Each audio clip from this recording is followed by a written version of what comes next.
ભરૂચ જિલ્લા પોલીસ હેડક્વાર્ટરમાં આવેલ તાલીમ કેન્દ્ર ખાતે મોહરમ પર્વને અનુલક્ષીને શાંતિ સમિતિની બેઠક યોજાઈ હતી। આ બેઠકમાં ભરૂચના ડીવાયએસપી સી.કે. પટેલની અધ્યક્ષતામાં વિવિધ સમુદાયોના અગ્રણીઓ, વિશેષત્વે મુસ્લિમ અને હિન્દુ સમાજના પ્રતિનિધિઓ ઉપસ્થિત રહ્યા હતા।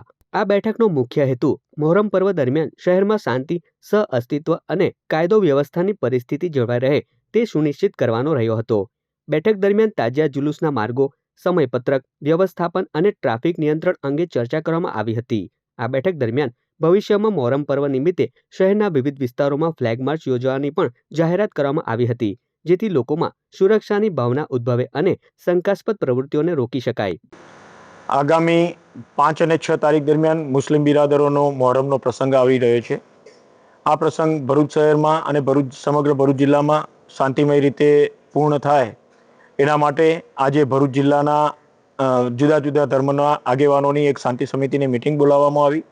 મિટિંગ દરમિયાન આગેવાનોએ આ પ્રસંગ શાંતિ રીતે પૂર્ણ થાય એના માટે તમામે સહકાર આપવા માટે અમોને ખાતરી આપી અને આ પ્રસંગ શાંતિપૂર્ણ રીતે પૂર્ણ થાય એના માટે ભરૂચ જિલ્લા પોલીસ વડા દ્વારા પણ પૂરતો પોલીસ બંદોબસ્ત રાખવામાં આવનાર છે અને આવનારા સમયમાં પોલીસ દ્વારા એરિયા ડોમિનેશન અને ફ્લેગ માર્ચ પણ કરાવવામાં આવનાર છે।